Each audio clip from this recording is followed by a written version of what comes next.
Yo, before the episode proper starts, I just had a little quick thing I wanted to record that the weather has just been shit lately. So yesterday, I was exhausted because I stayed up all night and it was raining out and I'm like, man, fuck this. I just ended up staying inside all day, which I hate. I hate doing that. It's the worst. But I was like, that's all right. I'll make up for it tomorrow. And I had this big plan, this big wood lot near my apartment. I found out it's even bigger than I thought it was. But to get to the other side, you got to cross a highway. So I've never been over there before. So I was looking at a map of it and I'm like, okay, I think I know how to get there. So that was my plan today. I was up and at 'em early because it's already getting dark so early in Canada. And we had a time change. So yeah, it's just like pitch fucking black by like 5:30. So I was all set to go. And it was raining again. It's just like, shit. God fucking damn it, man. Fucking rain. But I was like, no. I might not go on the epic quest, but I can't just go spend all day inside again. I can't do it. I shan't. Got an umbrella. Went the other way. Just went to this park that's also near my apartment that's less epic, but it's like, all right, walk down through the park, go to the fucking grocery store, pick up some shit, whatever. Just as an excuse to at least have a little mini hike outside. And as I was walking, I've figured out like the most circuitous, weird route through this park, that every little side path and weird little spot where most people don't go, just to make it the longest, most nature-like walk it can be. And at one point, there's these big rocks that, like one kind of juts out over the other. And I've walked by there a bunch of times, but today, as I was approaching it, I saw there was this woman in there, just kind of like crouched inside between the two rocks, reading a paperback novel. And she definitely had this kind of look on her face of like, not happy to see another person. I just gave her the little nod and, walked past. But I was thinking, like, how great is that? Like, how great is it that there are other weirdos in the world, not just me? Like, I was thinking as I'm walking today and like, it's raining out, but I'm like, maybe I can go to, there's this lodge in the center of this park and it has a balcony. Maybe I can just go hang out under the balcony and pull out my fucking computer and do some writing, which is what I ended up doing. But yeah, just these bizarre contortions of like, I want to be outdoors, so I'm going to find a way to do the stuff I was going to do today, even though it's raining. And that lady, it must have been the same thing. She must have been like, I just want to go outside. I want to go read my novel outside. But it's raining. What can I do? Hey, wait a sec. And that like obscure side trail in Odell Park behind the baseball fields where no one ever goes, there's these big weird rocks. Maybe I could crouch between the rocks and read a novel. And it's like, fuck yeah, lady. Fuck yeah. It's not just me. It's not just me contorting my life into these bizarre shapes in order to accommodate wanting to be outside, but wanting to do stuff that you're not supposed to be doing outside, particularly on rainy days. Anyway, I just thought that was cool. Also, just a quick little metaphor I thought of. I'll make this brief because this is all I talk about these days, just over and over and over. But the idea that this book is going more and more slowly the closer I get to the end, but I'm glad still. So even though I only write little bits every day, it's still very heartening that whatever I do come up with each day, I'm like, oh shit, yeah, like that's pretty cool. I'm glad I didn't rush myself because I wouldn't have thought of that. What a cool little thing. Today it was just Sarat the Rhino Girl still trying to force herself to watch footage of her homeworld exploding.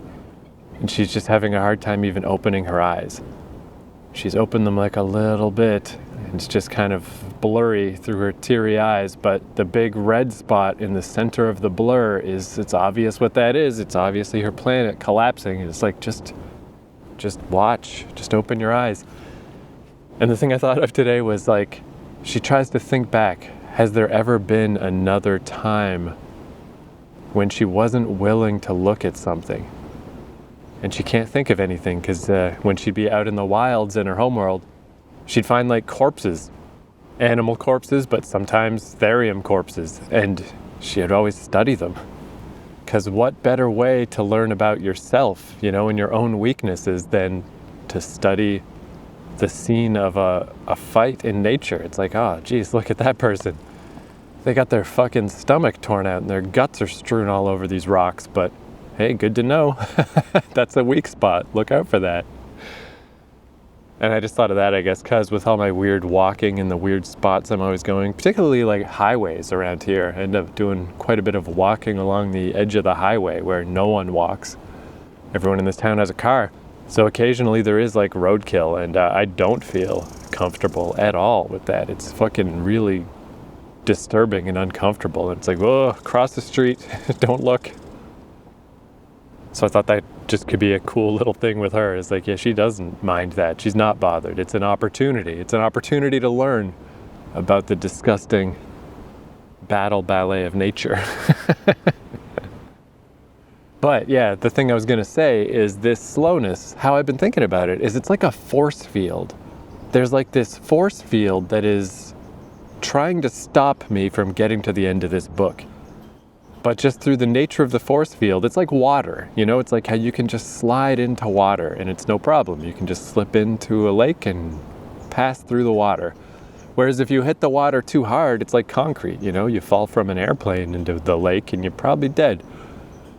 So this force field feels like that. It's like the force field is very thick and very effective. And it's like, you're not getting in here, guy. We're not going to let you finish this. But just the nature of this force field is, if I run at it, boom, I'm done. If I push too hard, boom, I'm done. But if I just move slow, if I just move really slow, I don't know, it's like a design flaw in the fucking whoever made this force field, which obviously in this case, it's my own brain that made the force field. But as long as I move slow, I can just pass through it. Like it's just like a big jello force field, and I can just bloop, push my way through slowly. But if I try to go fast, it just hardens up. It turns into concrete and no more moving. But I don't know, I just thought that was a neat little, just because it feels like an accurate metaphor. It really is how it feels. All right, well, there's the preamble. Now let's get to the episode proper. In fact, you know what? Let's play. There's this album that came out called Short Music for Short People that was 101 30-second punk songs. It's a very weird fucking thing to listen to. Let me just pick one. I'll pick one of the 30-second songs. We'll listen to that and then get into the episode.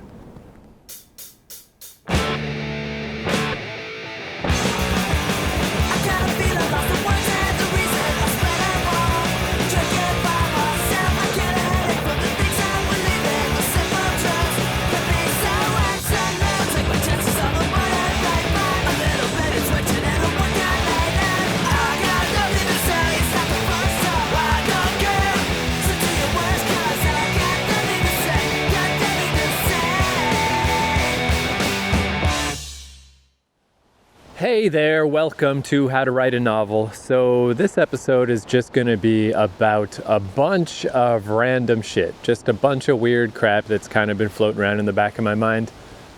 So, I don't know, if you're the kind of listener who wishes I put out more podcasts, then maybe this will be for you. This will be a fun, long ramble about a bunch of different shit.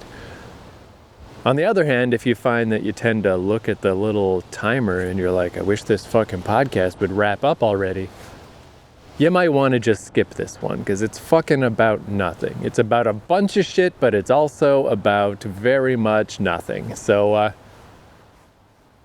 there's my disclaimer, and if I haven't psychoanalyzed you properly, if you're a third type, then I don't know, do whatever you do, you know? But what I was thinking is, it's this perfect time of year. It's like fall.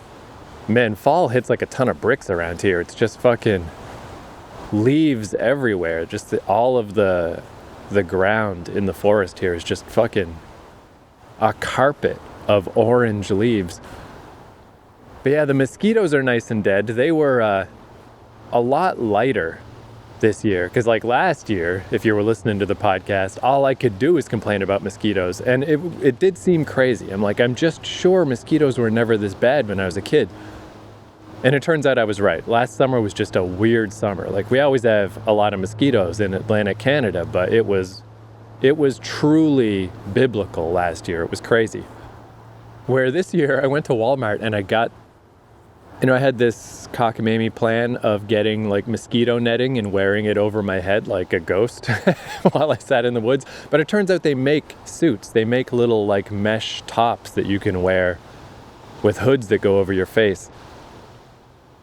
That they're still not amazing, because if it touches your skin, a mosquito can easily bite through it. But I bought 2 of those, so the mosquito's got to get through the 2 layers. And it did help a little bit. But ultimately, I didn't need to even use it that much because the mosquitoes just weren't as bad. They were back to normal levels, not insane levels, but now they're gone entirely. It's just nice fall weather. All the mosquitoes are dead. But it's not freezing cold yet. It's just kind of comfortably cold at this point. So I've been doing a lot of just sitting on benches here in the woods by my apartment and doing writing. Because, COVID was never a big problem here because we have a pretty small population and not a lot of through traffic. So because our numbers were so low, in the summer, they fully repealed all COVID restrictions. They put us in green, it was called, where green alert, lack of alert, where they're just like, fuck it, I guess everything's fine now, no problem. But it's clear now that that was just for tourism's sake. It was just that the province wanted some fucking tourists to come in the summer. So we just pretended COVID wasn't a thing. And it was kind of handy because 2 of my friends came back home to visit. 2 of my friends that live in Ontario now. So it's like, sweet. My friend Brad, who was in Japan, my friend Matt, who lives out there now. So I got to see them. And that was nice. But then COVID numbers shot up and it was clear that this was a terrible plan.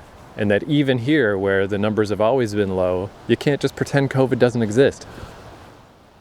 So they've ratcheted things the other way, where now it's like to go into a restaurant and sit down, you have to have proof of vaccination. And unfortunately, Tim Hortons, good old Tim Hortons coffee shop, technically counts as a restaurant.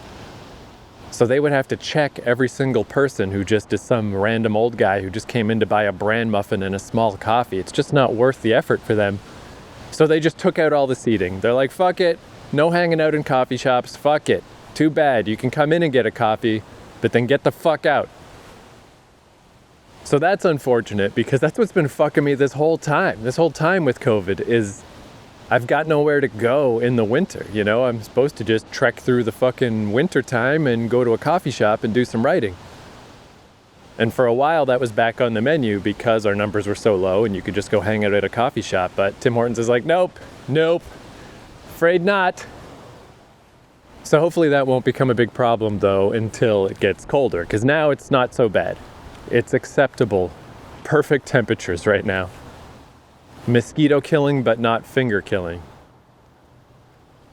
But along those lines, so for many, many, many years now, I've been doing my first draft writing on a tiny little Motorola Android with the slide-out keyboard, the little built-in keyboard, just pecking away with my thumbs, and I would just do that until those things just broke. Either the mechanical buttons start malfunctioning, or more commonly, what happened this time with this last one, is the touchscreen fucks up. So even if I don't need the touchscreen that much, you need it a little bit just to open apps and stuff, and it's like continuously touching in random spots. It's just firing all the time, so it really makes the phone unusable.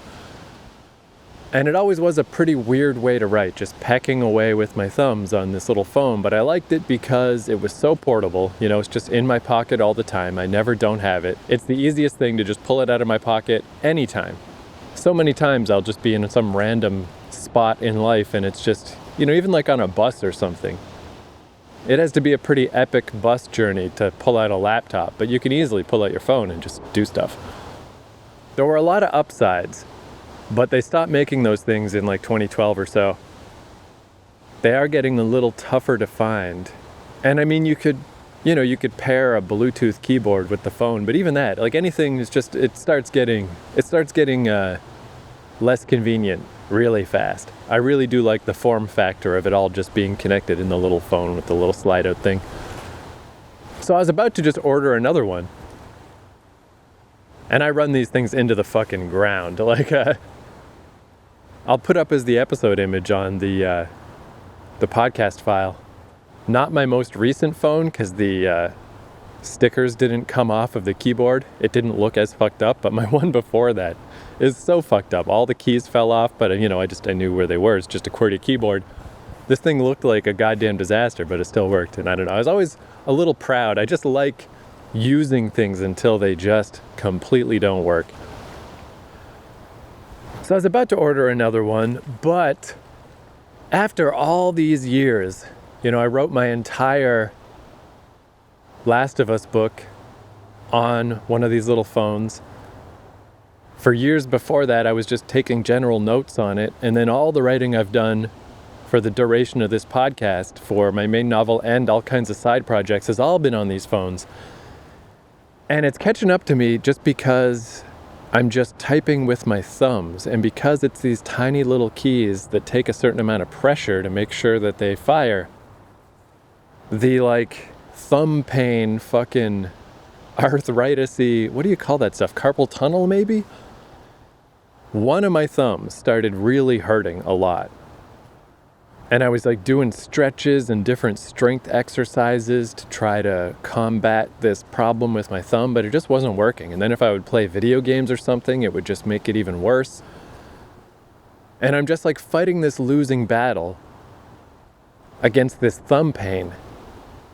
So I realized, maybe this is just time to end this particular bizarre little fucking idiosyncrasy of mine. Maybe I should just not do this. I do love having the thing in my pocket. I love it. I love the convenience. I love removing that barrier.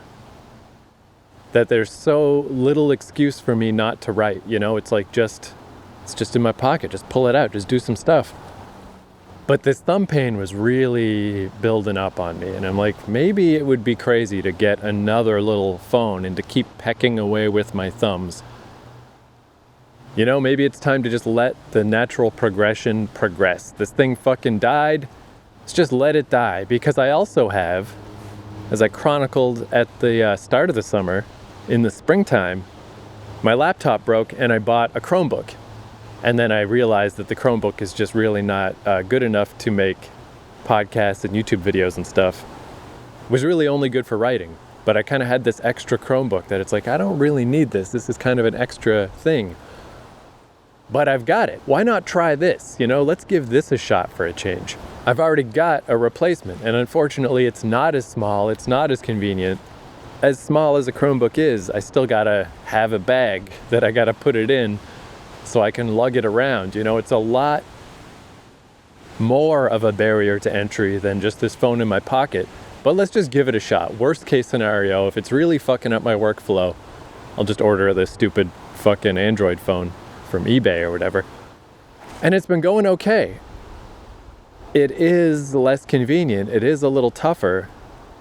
Especially on rainy days, it was so much easier to just get to an awning under a building somewhere. There's a lodge in the center of this park with a really big balcony. And I could just go under the balcony, pull out my phone and do some work. I did that quite a bit. Where on a rainy day, it's a lot tougher to do that with a Chromebook because I mostly just want to get out of the rain because I'm afraid of the thing getting wet. Sometimes on rainy days, I just chalk it up to whatever. Today's just not going to happen. Or on rainy days, if I don't go outside at all, I've just kind of made my peace with how much, I've brought it up many times in this podcast, but how much I hate working at home. If I get up and I go outside and I soak in the natural world and I go for a walk and I spend an hour hiking around and, loosening up my brain and letting my subconscious get whirring, and then I'm out in the world and it feels like a little adventure I went on. I went on a little hike somewhere, then I do some writing, and then I get a coffee and I come back.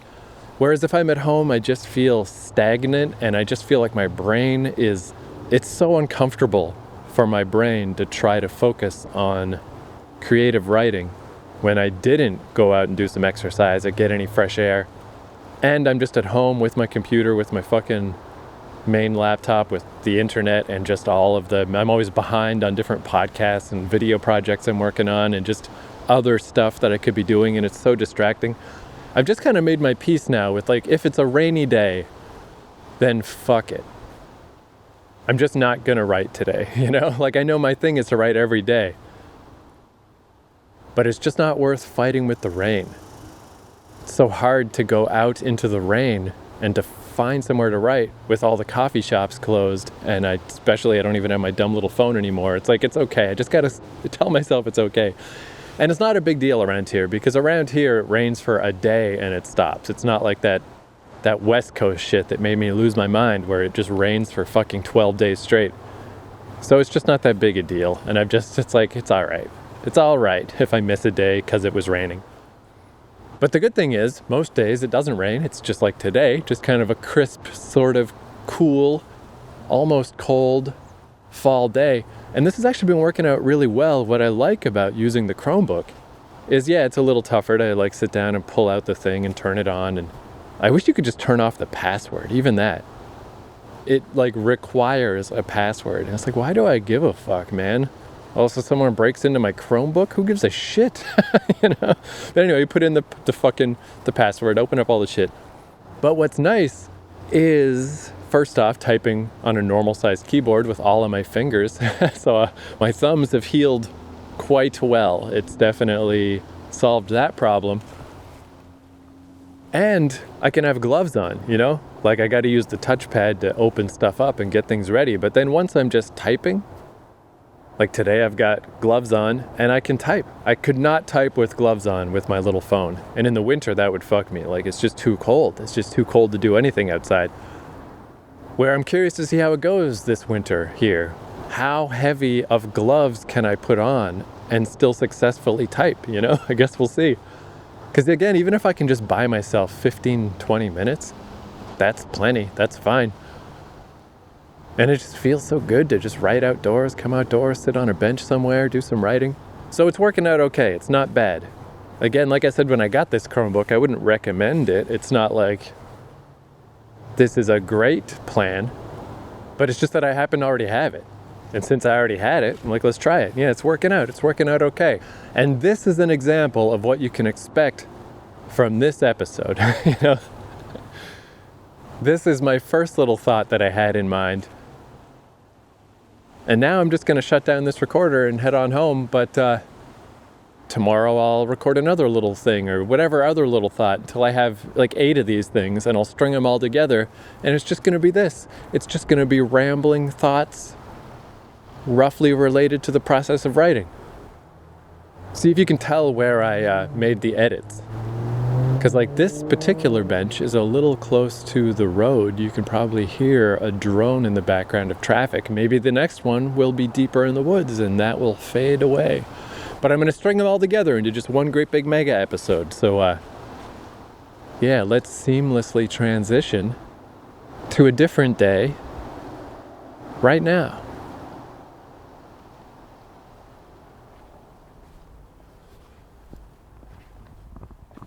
All right, this is definitely a different recording sesh because I'm walking up a hill. Classic. Just like my very first episode, getting out of breath, walking up a hill. The worst possible scenario to do a podcast in.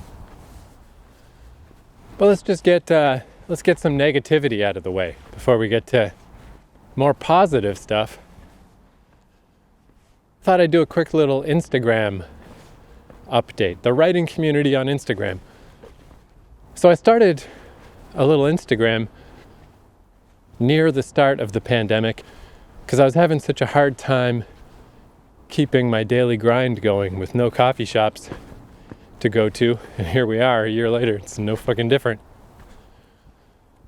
But the idea would be to just add an extra little task to the day of like, okay, I'm going to leave the house, going to go for a walk. And I'm going to take a picture of whatever random area I stop at to do some writing. And it totally worked. I think it's kind of neat to do these little things, even if they don't work forever, even if it's not an eternal thing, even if it just helps for a while. Like, hey, why not? Anything that helps, right? So I did that for some time. Novel Pod on Instagram. Just took a picture every day of wherever I happened to be at while I was writing. And it just sort of drifted a little, where it was more just like, oh, let's just do pictures in general, I guess, of just, whatever is interesting.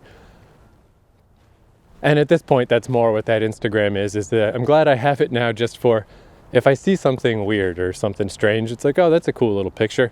I'll just take that picture, toss it on Instagram. It's going to be very cool, I think, when I can travel again finally someday. I wish I had had an Instagram set up when I was in Japan. It just never occurred to me.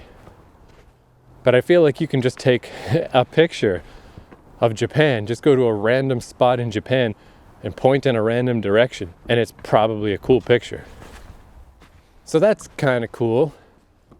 But since I set it up ostensibly as an extension of the writing podcast, as some kind of weird writing Instagram, like I think I mentioned that really early on, somebody messaged me and asked if I had an Instagram. And I said I did not, and that was my first inkling that somehow writing and Instagram could go together. I didn't really know, though, what does a writer post on Instagram? What is this? So it wasn't until I had this idea to take a picture of the place in nature where I was hunkering down to do writing that I started my little Instagram. But since it's this whole little environment I was new to, in this little community I knew nothing about, it's like, okay, well, I guess I should take part in this, right? So, I followed the hashtags, hashtag writing, hashtag writers of Instagram, hashtag writing community, whatever. And it would just filter me stuff.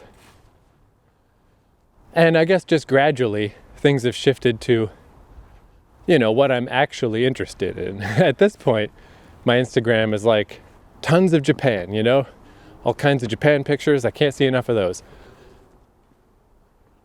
A little bit of Amsterdam, throw some Amsterdam in there, since I've been there a couple times. And then it started getting a little more abstract, of like Iceland, all right, Norway, give me some Ireland, give me some Italy. Basically, all I'm really interested in are travel pictures. That's my shit. I can scroll through those all day.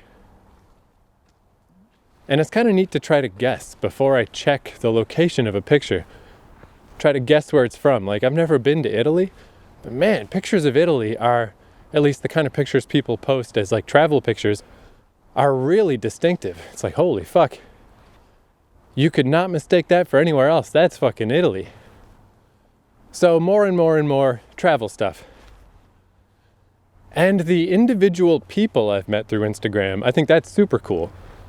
Artists, writers, even just people who collect books, whatever.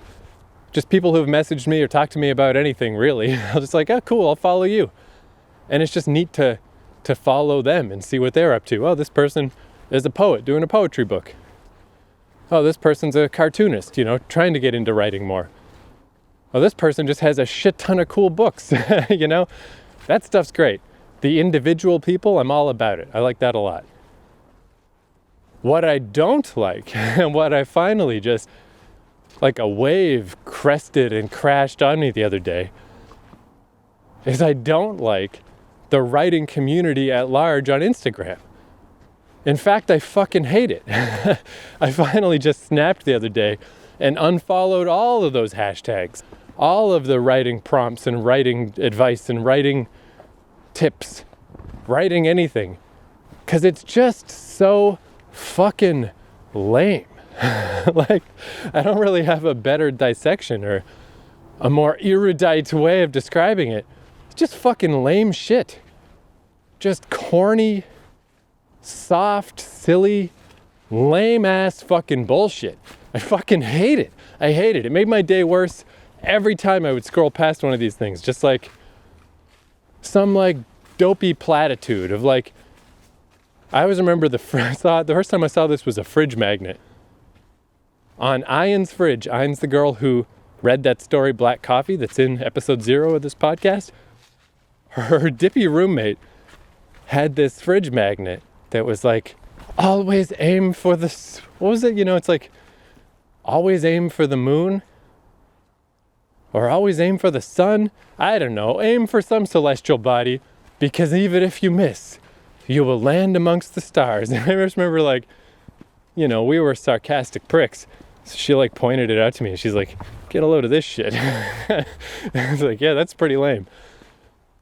But Instagram writing advice that's supposed to like fire you up and get you going is all variations of that.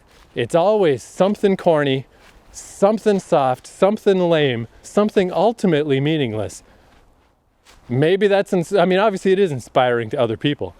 It is the opposite of inspiring to me. I hate that shit. I fucking hate it. It's so lame.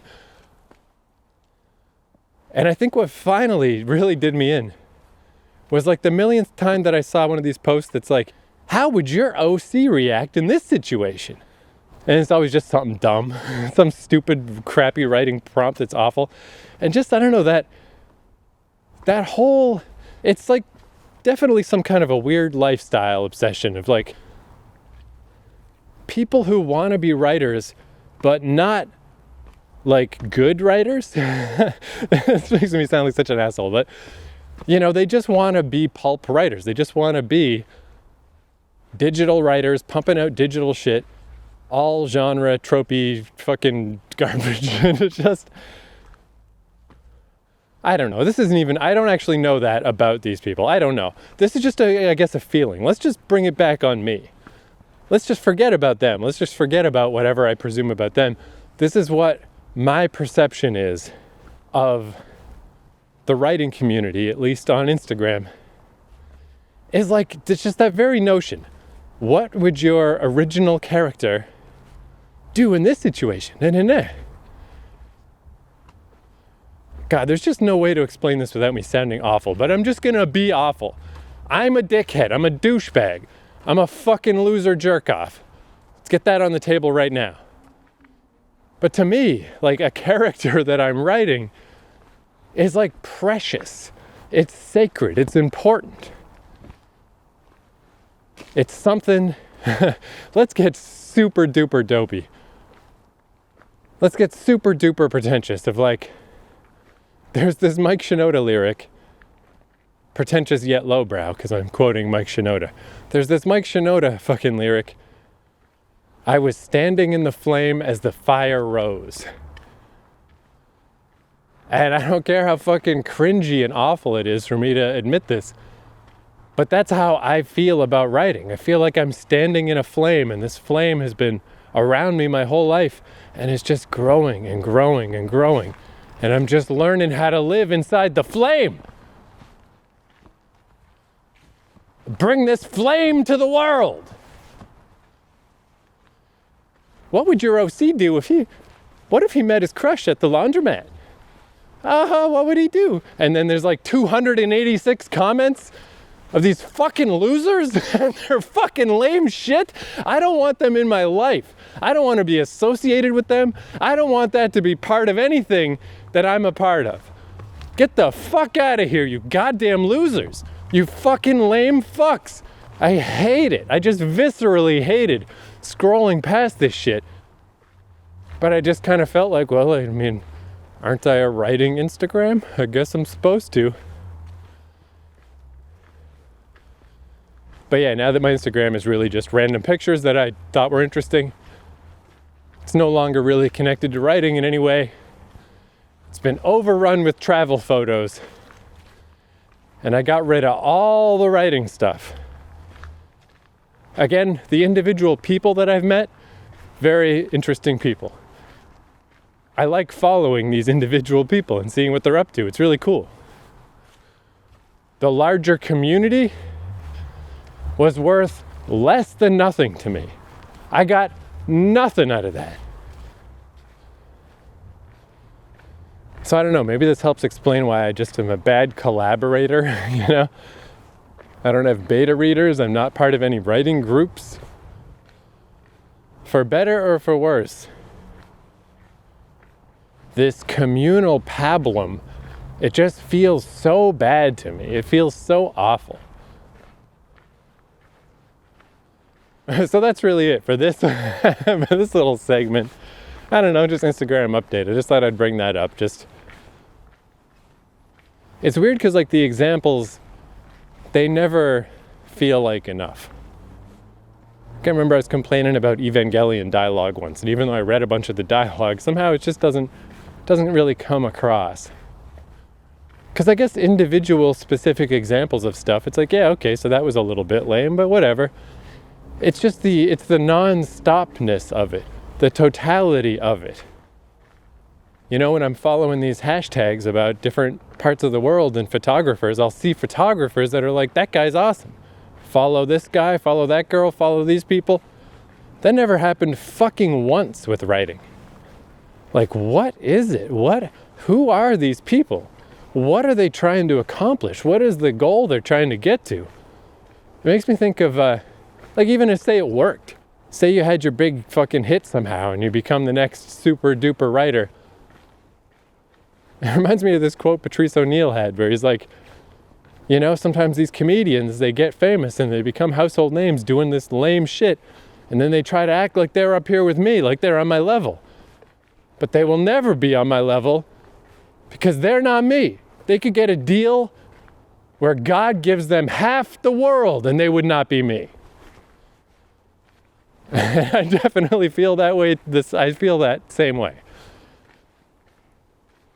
Whatever I do, at whatever level of success, is just fucking better than that shit.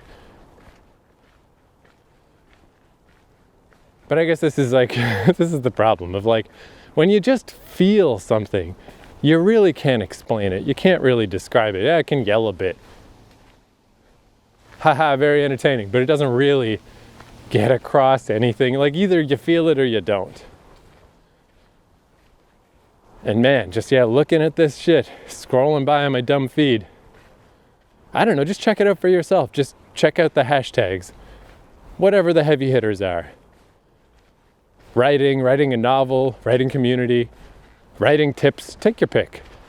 Just scroll through it and just watch the fucking mediocrity just flow by in front of you. It's like fuck. You people fucking suck. You're so lame. You're so goddamn lame. How could I ever give one fuck about anything these people write? I know I just sound like the worst. I just sound like the worst dickhead. But that's what I am. And what's even worse than that, complaining about all their little platitudes and their little inspirational talks and stupid shit that they say. In this next segment, I'm going to do that very thing. So not only am I obnoxious, I'm also a hypocrite. Because now I'm going to hit you with a bunch of fucking stupid inspirational quotes of limited to no value that I thought were cool, but that are probably super duper lame and not worth shit. Walking in the building, everybody still asking how I'm feeling. Haven't felt like I finally caught a rhythm. Now I don't know what kind of answer I should give them, but I say, I'm just trying to know where the next step is. Looking for the go where the ready set is. Trying to find a beat I can get in step with. I'm just trying to breathe, let me get a breath in. And yes, I know we can't all follow where I plan to go. All I want is faith in the path I chose. Standing in the flames as the fire grows. So welcome to the breakdown. Tired of playing games now. Make it no mistake, I will prove you wrong. All right, you know what? This episode is shit. This fucking sucks.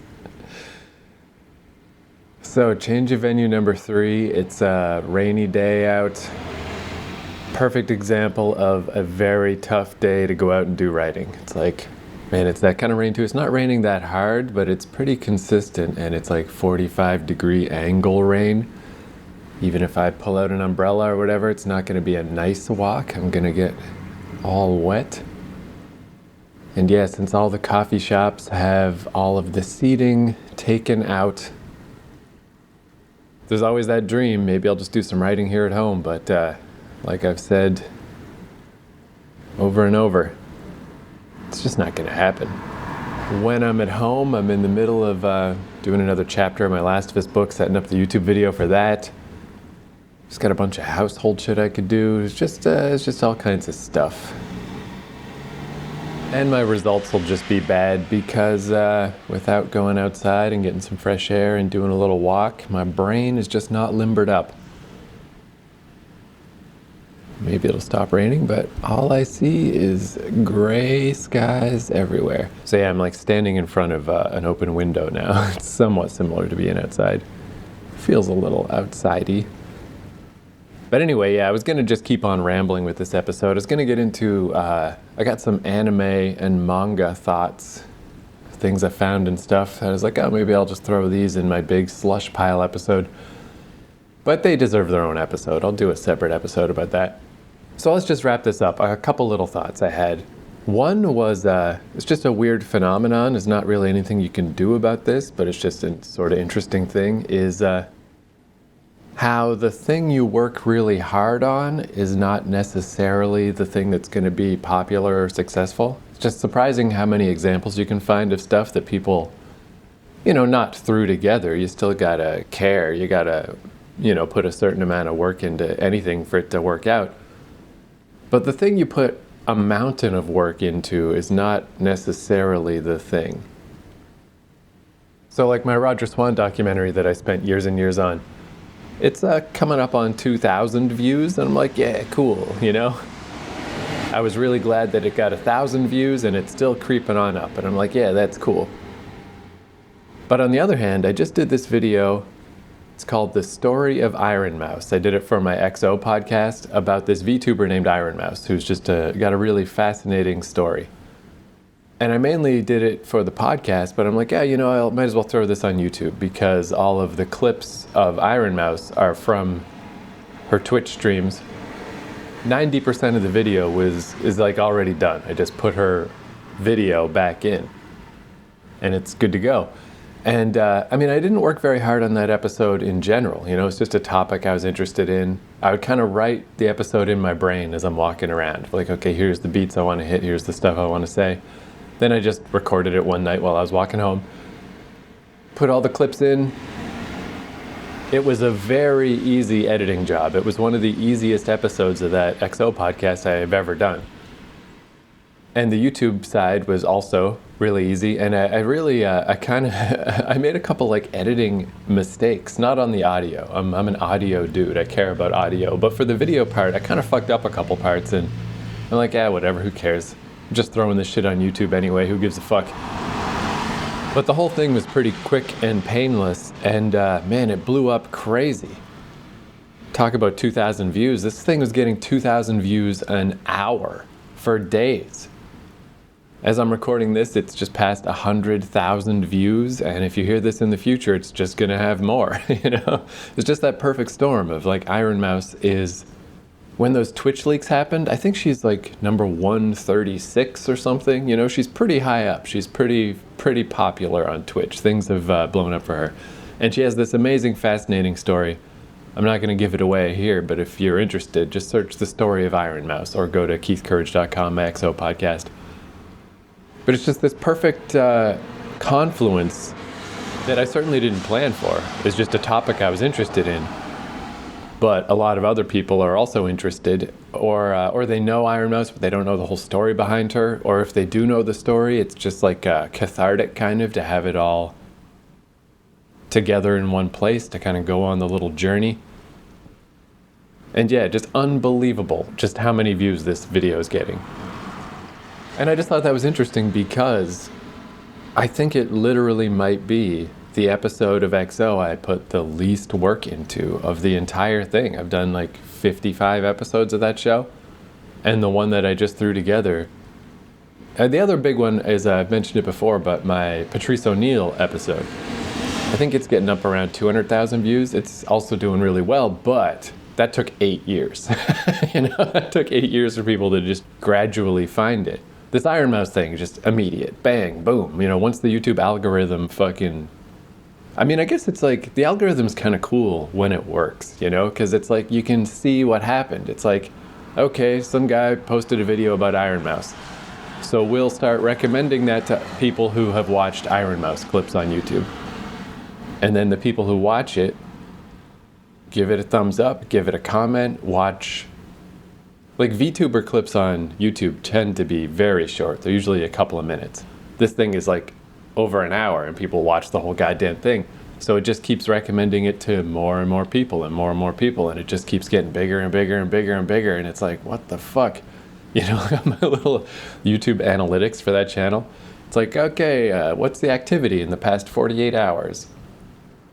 This video got 20 views. This video got 35 views. The Iron Mouse video got 10,000 views. You know, and then it slowed down to like 3,000. Now it's back up to like 5,000 in the past 2 days. It's fucking bananas. It's cool though. Obviously, most of the credit goes to Iron Mouse. It's about Iron Mouse. She's the famous one here. She's the reason why it's getting all these views. But it still feels good that I was able to do something useful for that community, something helpful, something that people like. But it makes me think of this book I'm writing, you know, this book that I'm slogging away on for fucking years and years. How much do you want to bet this book is not going to be the thing that hits? Instead, I don't think there's any option. I think this is how it has to be for my first big novel. I've got to go slow. I've got to take time. I just won't feel comfortable if I don't. But all that work's not going to necessarily pay off. What if this book just levels me up, makes me more comfortable with writing, makes me more comfortable with the daily grind? And what if I just say, I don't know, after I finish this, I just bang out some novel in 3 months? What if I radically upgrade my writing where I'm just not concerned about having every little moment be so perfect? What if I just do something real fast and then that becomes a big hit? You know, I don't know really what point I'm trying to make, because who cares? That'd be great. I'll take it.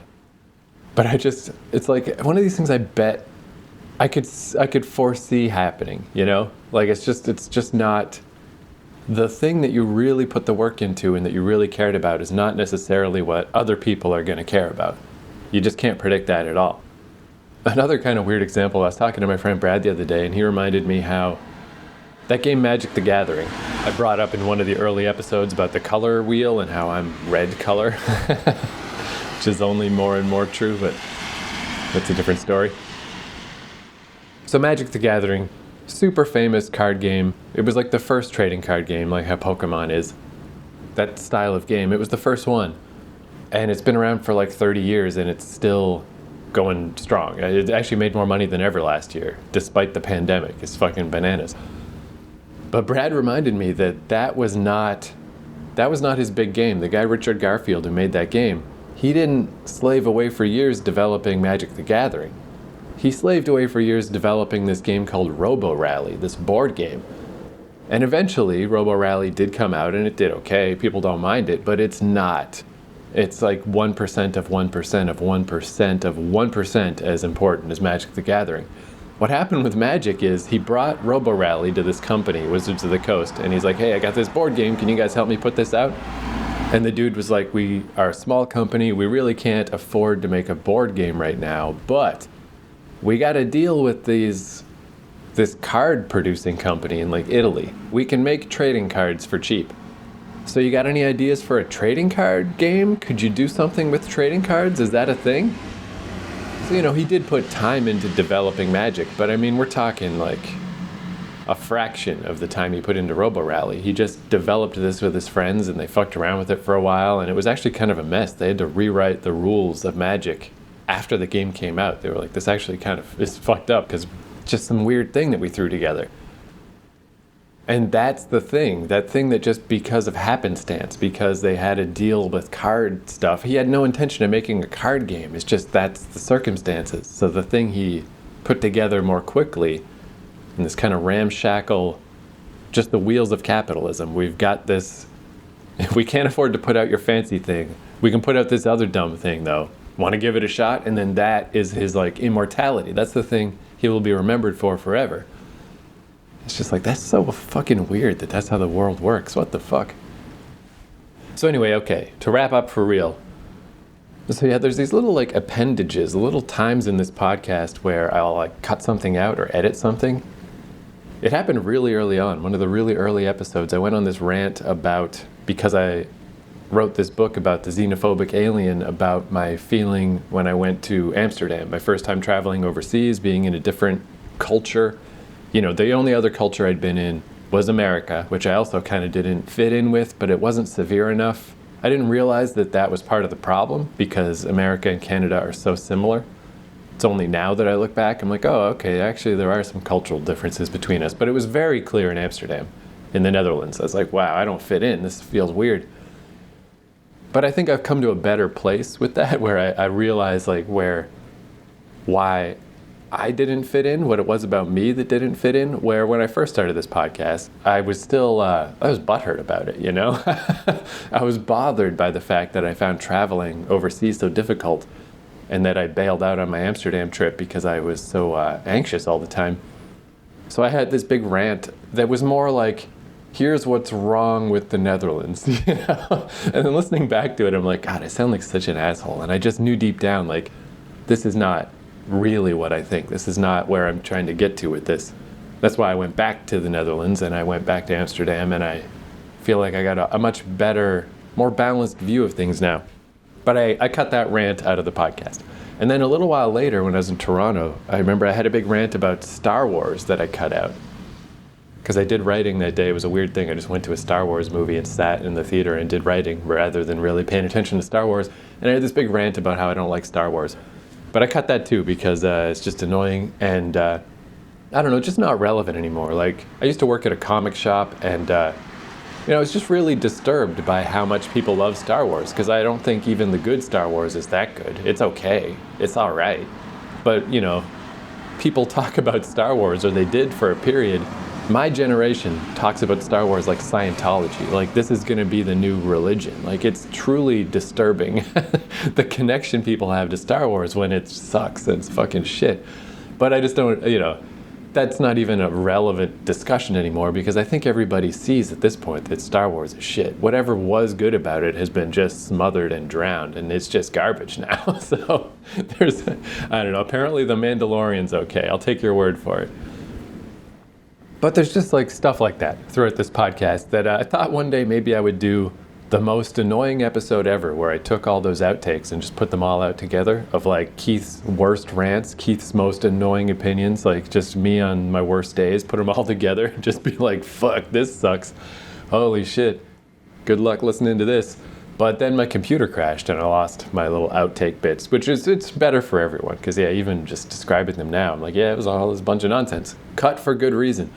However, there's one thing that I meant to get to that I still can. And this is just kind of ties into, like, I was complaining about the inspirational quotes on Instagram and how much I hate them. But despite making fun of other people's fucking inspirational quotes, when I was in Vancouver, I bought a bunch of self-help books. I was at like a thrift store and I would see like, oh, that looks like an interesting book and that looks like an interesting book, but it's just too many. I just can't read all these. But they had a deal where it's like you buy whatever, 9 books, get the 10th one free or some shit. So I was like, all right, fuck it. Let's just buy a big stack of these books and I'll just skim them. I'll just read them real fast and just see what I get out of them. It's like, that's a great, takes a lot of pressure off it. You don't really feel like you got to read them properly. It's okay to just flip through them because I got too many. I can't carry them with me once I leave that city because they won't fit in my book bag. And I didn't spend that much on them anyway, so who cares? And as I went through, I jotted down whenever a quote stood out to me as something that I thought like, oh, that's kind of interesting. And then I meant to bring it up on the podcast, but it's so wildly irrelevant that I just never did. But I've still got those. So, okay, let me bring them up. Here's what I got. Let's get hoisted on my own petard. Complaining about other people's corny shit. Here's the corny shit that I thought was interesting. First, we got Meditation for Beginners by Jack Kornfield. Oh yeah, this little quote, I remember actually this one really stuck in my head for a while, where about the idea of mindfulness and meditation and learning to be more calm or whatever. The way he put it is, the waves aren't going to stop, but you can learn to surf. Which sounds kind of dumb and sort of a pedestrian example, but I just thought that was cool because, yeah, it's like the waves aren't going to stop. The anxieties of life, the pressures, the problems you have day to day, these waves are going to keep hitting you. They're just going to keep hitting you. Or I guess I think about it a lot with my continuing porn addiction problems. Is, it's obviously just a way to regulate mood and to try to release endorphins and to calm down. But these waves aren't going to stop. You're in the wave pool, you're in the ocean. The waves are just going to keep hitting you no matter what you do. But if the waves are going to be there anyway, maybe you can learn to surf. Maybe these waves don't have to be a bad thing. Like, I really like that visual metaphor of just a wave smashing you in the face and it's miserable. Like, fuck, I hate this. Oh, another wave, stop it, waves. Whereas if you can learn to surf, then you like the waves. Then you're happy that the waves are hitting you. And, I guess the idea in life would be like the benefits to pressure, to feeling the waves hitting you, these things about life that are pressure-filled and difficult. But if you can learn to work with them, if you can propel yourself, if you can be like kind of glad that this is happening, when you're surfing, you want the wave. You don't want things to be calm. You don't want things to be placid. Then you can't surf. That's not fun. And in this particular metaphor, I have certainly not learned how to surf, not even close. But I just think it was a neat thing. It's kind of slipped out of my mind lately. But for a while, that was in my mind a lot, where, I would just think like, if I'm feeling stressed about something, I just feel like, the waves aren't going to stop. You can try to wish them away, but they're not going to stop. So try to learn how to surf. And I have not learned how to surf, but the struggle continues. All right, this one's a lot less deep. I just thought it was clever. It's just a funny thing to say. It was Why Men Love Bitches by Sherry Argov. And I just thought this was such a great little way to sum up a lot of what happens in early relationships between men and women. She said, when something is chased, it runs. So if you chase a man, they will run. But if you chase them in a black negligee, they will have sex with you, then they will run. It's like, that is so fucking good. That is so fucking good. A little more serious, this is For Women Only by Shanti Feldhahn.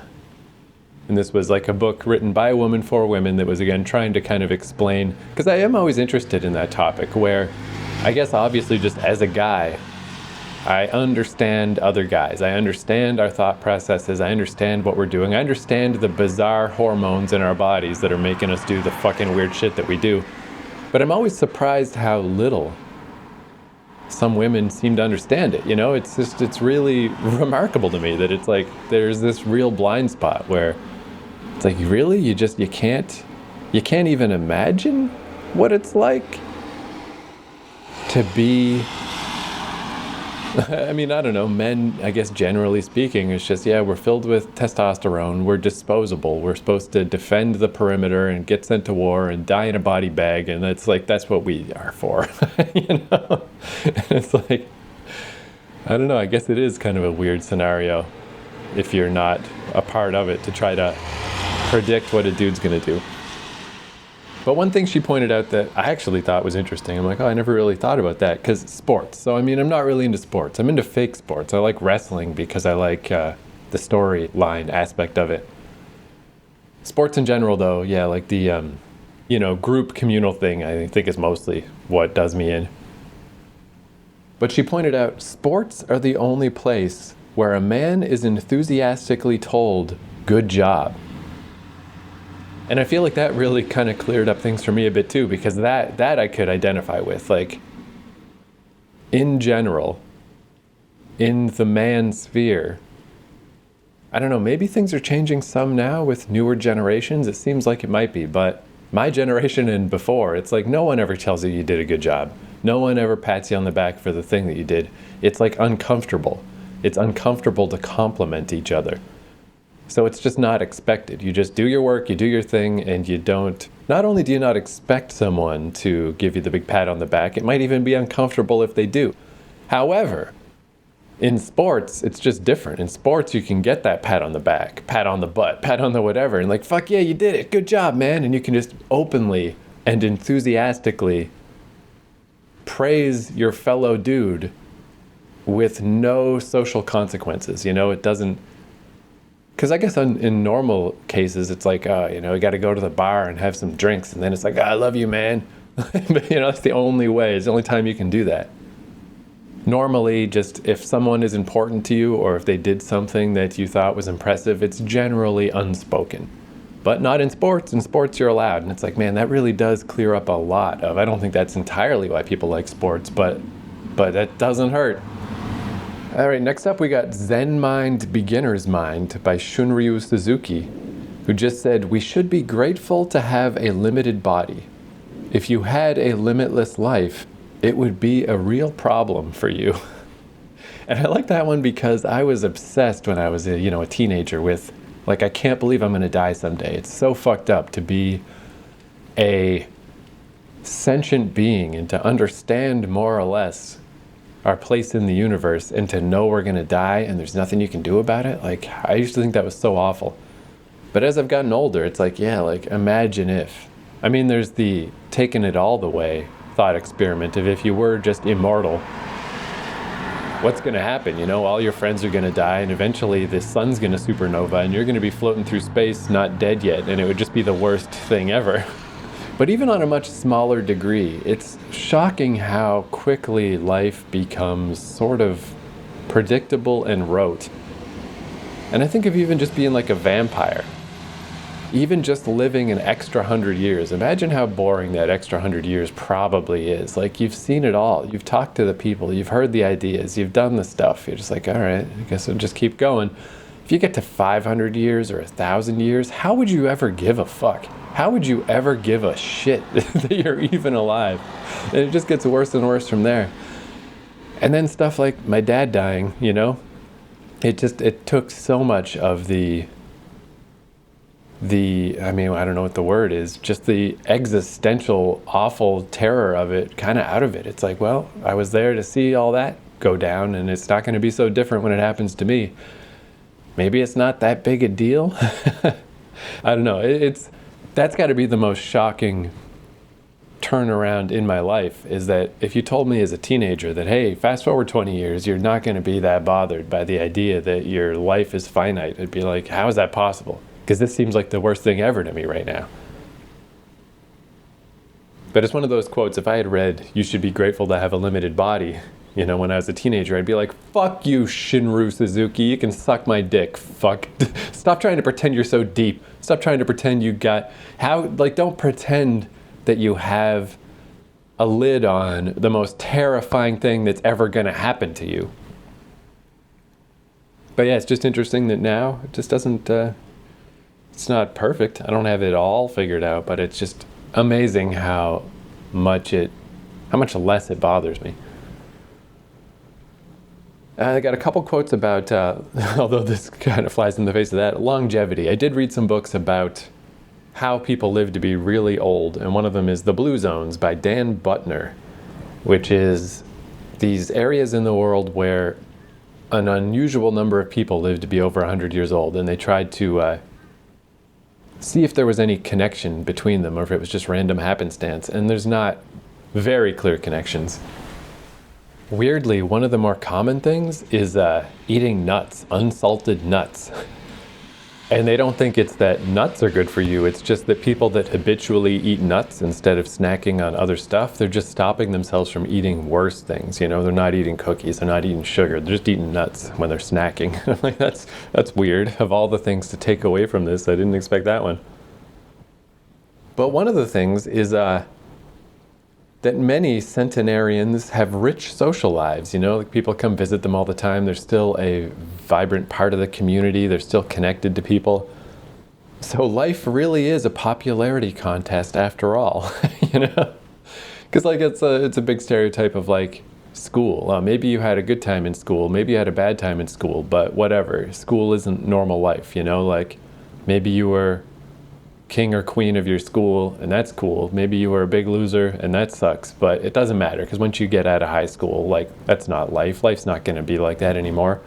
But ultimately, maybe that popularity contest of high school is still true, because if you remain popular, throughout your life and you remain connected, and it seems important for you to still be there in your community, you're much more likely to live long. And then a lot of it obviously is like a state of mind of just thinking like you're not old. Like there was this 100-year-old that, like there were a lot of the 100-year-olds in this book, they just didn't act or think like they were 100. Like this one lady, she was 100, but she would go volunteer at the old folks home. And she would talk about these 80-year-olds like they were old and she wasn't. You know, they'd be like, the old people, they don't like these magazines. Or if one of the 80-year-olds was just like dragging their feet and acting old, you know, just, I'm so old, blah, blah, blah. This 100-year-old would just be like, I'm old enough to be your mother. Like, come on, get moving. Stop acting like a fucking old person. And I just thought that was awesome because, I don't know, I feel like I might have an okay chance at that one. I don't know about the being socially connected thing. That might not happen. I might become an isolated old weird hermit. But I mean, I certainly can maintain, I think, if not, I don't know, I mean, I guess youth and immaturity are different, but immaturity is easy for me to maintain. I don't feel like I've grown up even remotely. I don't at all feel like, again, I don't know, all this stuff is so contradictory and weird. I'm talking about like now that I'm older, I feel like I have a better grasp on death. I guess that's mature. But in my day-to-day, I mean, man, I don't feel like my thought processes and stuff have changed that much since I was like 17. I don't, like when you just, you know, see adults, quote unquote, people with normal jobs and normal lives or whatever, instead of it seeming like they've built to something more, it just feels kind of like they've blocked off the interesting parts of being young. You know, their minds are just more blocked off. They have a narrower view of things, and I don't know. I don't think that happened to me. It certainly doesn't feel like it. It's weird when I've got like the little pain in my knee today, or a bit of pain in my shoulder. Like those are the only senses that I have that I'm getting older, because in my just brain, it doesn't feel different at all. Oh yeah, this book, I've still got this book because this is the one book that I'm like, I do want to read this properly at some point, but it's such a heavy read that I have not gone back to it since I got these books, but I did keep this one. It's called I Don't Want to Talk About It, Overcoming the Secret Legacy of Male Depression. And this ties into what I was saying earlier, that a huge problem with men being depressed is that they keep it to themselves. They don't talk to anyone about it. They don't feel comfortable discussing it. So the way this guy described that, which I thought was great, is the method of overcoming covert depression is overt depression. You know, like it's being depressed isn't necessarily the problem. If you can be openly depressed, you're way better off than being secretly depressed. Like the way to get past your secret depression is to make it non-secret depression. Just having it on Front Street, admitting to yourself that you're having problems is such a huge step forward. I remember Nathaniel Branden, he's the psychologist I really liked who sadly died. He said something very similar I always thought of, that was that basically 50% of any mental battle is just acknowledging that it is so, you know? Like if you're having some problem and you're denying it, then all your resources are put toward denying it. Where once you just acknowledge and recognize and can just say directly what the problem is, it's like immediately the ice walls just start to melt. You know, you're halfway there in that first step. It's actually kind of neat how these sort of tie together. This one, I don't know where this came from. Where did I didn't write down where this came from. But it's such a neat quote.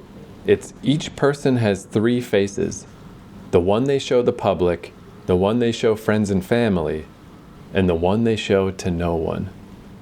Actually, you know what? I think that's a good way to describe what I find so uncomfortable about that Instagram writing community. Is you had the three faces. You got the face you show the public, and then the one you show your friends and family, and then the one you show to no one. And the face you show to no one, to me, that's the face you bring to writing. When you write a story, this is where you can show everyone the face that you normally show to no one. That's the value in writing, is like, what is the truly idiosyncratic view of life that only I have? What is the stuff that's been boiling away in my brain that I've never shown anybody? Now I'm going to show them. To me, that's the kind of writing I find exciting. That's the kind of writer that I find exciting. Whereas like these Instagram people, it's not even the face that they show their friends and family. It's just the face they show the public. That's the face they're showing. That's the kind of discussions they're having. That's the vibe they're putting out. And it's just worthless. It's just garbage. And I hate it. Oh, this is just a little quote from that anime, Your Name, that I talked about a bunch last year. Just the song in that anime, there's a lyric from that song that says, "I'm told that some part of every wish will come true." And I really like that line because I think that's a good way to look at creative endeavor or trying to, strive towards something. Your dream is not going to come true. It just never does. You find anybody who's successful at anything and ask them, what did you think was going to happen? Or what were you actually trying to make happen? And that's not what happened. But something did happen. Something else happened. Some part of the dream came true. And like, that's the more important thing, I think, to focus on is like, yeah, you're not going to have your exact dream. Everything you exactly wish would happen is not going to happen. But some part of it is going to happen. If you stick with the dream, if you stick with the plan, if you stick with striving to achieve something, some version of what you want is going to happen eventually. Something is going to happen. And you just got to be cool with that. You got to be okay with the fact that the world is very complicated. You can't predict what's going to happen, but something is going to happen. So keep going, keep trying. And then this one I just saw a little while ago here in my hometown. I just had to write it down. This was just written on someone's shed, like a shed outside their house, and they had like painted a bunch of cool, weird paintings and stuff on the shed. And the quote they wrote on it was, "I don't care how much you know until I know how much you care." Which is so close to one of those corny Instagram fucking, quotes. I don't care how much you know until I know how much you care. But I really think that's cool because like, that makes me think of like, you get like know-it-all people that are like, oh, by the way, actually, this is the actual, or I know this or whatever. And it's like, who cares? Who gives a shit? So what? So you can regurgitate some shit to me. I don't care. It's just annoying. It's not even helpful. What's helpful is, how much do you care? Whatever we're talking about, whatever we're dealing with, whatever we're working toward, how much do you care? And then from there, we can figure out what you know. But it doesn't matter. What you know doesn't matter until I know we're on the same wavelength and that we both care about the same thing, that we're both seeing the same vision, Then tell me how much you know. Until then, shut the fuck up. I don't care. I don't want to know it. I want to find my people. I want to find the people who care about the things that I care about. And if you don't care about the things I care about, then you can know everything and it doesn't matter. We got Google. Doesn't matter. Doesn't matter what you know. Show me how much you care and then we'll proceed from there. All right, so there's that episode. That episode is done. Still raining. The rain's a little bit less sideways, a little bit more straight down, but I don't know. Don't think I'll be making it outside today. Fucking rain, man. Well, whatever, this will be snow soon enough, and snow cannot stop me. Again, a weird thing that I'm sure I said this when I was freaking out about the rain in Vancouver, but yeah, I used to hate snow when I was a kid. Now I'll take it. Snow is so much easier to deal with than rain. You can go walk in the snow, it's a nice, pleasant day. You go walk in the rain, it fucking sucks shit. All right, song of the day, let's play. There's this guy, Neil Gust, who he was in this band Heat Miser with Elliott Smith. And then, Elliott Smith became one of the most famous musicians of the era. Very much washed away I guess it's sort of a catch-22. People definitely don't care about Neil Gust as much as Elliott Smith, But were it not for Elliott Smith, they probably would care about him even less. So I guess it's a net positive that he was in a band with Elliott Smith. But they had this band called Heat Miser, and ironically, in the Heat Miser days, I actually think he was a better songwriter than Elliott. But Elliott, you know, once Elliott started evolving, it was, not close. You know, once Elliott Smith got good, he was so fucking good. But I still really like Neil Gust. And in particular, is this really interesting vibe to a lot of his songs because he's a gay guy who was closeted until he was like 20, I think. And he had no gay friends and no connection to the gay community until he moved to Portland. And then he came out and he had no experience at all, where all of his straight friends had, you know, girlfriends when they were in their teens. He had no experience. He didn't have any social network to support him in the gay community. So he would like go to gay clubs and stuff and just not know what to do and feel so anxious. Or the way he described it is he felt like an easy target. Like I love these kind of love songs or whatever, romance songs that he writes, because they're coming from such a unique angle where he's not confident. He's like, especially, I guess, not that I know a ton about the gay community personally, but, you know, I think it's somewhat understood that dudes, again, were just filled with testosterone. It's kind of a meat market, you know? Well, like, there's this guy, Malcolm. What was his last name? Anyway, this guy, Malcolm, who was a gay friend of Kevin Smith's, who said that, like, he would go on Grindr in LA and get his dick sucked, like, 6 times a day. It was like an addiction that he had to, and he didn't even reciprocate. He just got dudes to come sit in his car and suck his cock over and over all day. You know, if you want to treat the male gay community like a meat market, you can. You know, that can work. So Neil Gust was like really shy and unsure, and you know, he was approaching these situations from an emotional standpoint of like, I want a boyfriend, I want a connection, an emotional connection. But he didn't know what to do besides go to these gay clubs in 90s in Portland. And yeah, he said he felt like an easy target, an easy, like if they were hunters, he was the easy prey of just like, if someone showed interest in him, he collapsed immediately. He's like, all right, yes, please. But then it wouldn't go anywhere because to them, it didn't really mean anything.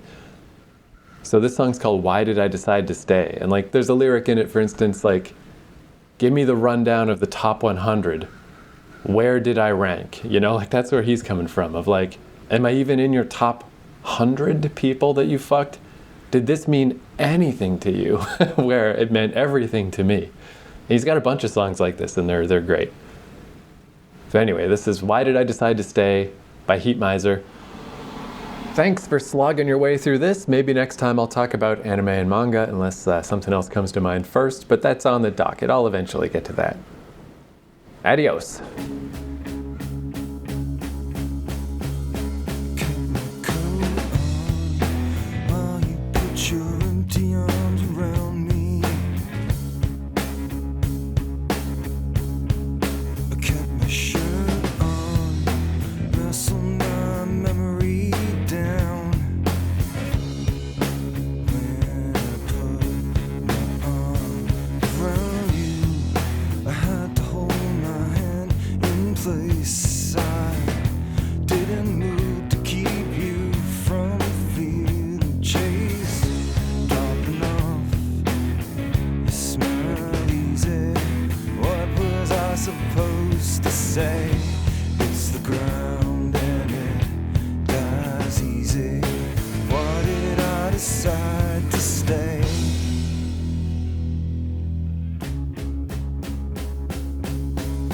Like I should forget you now.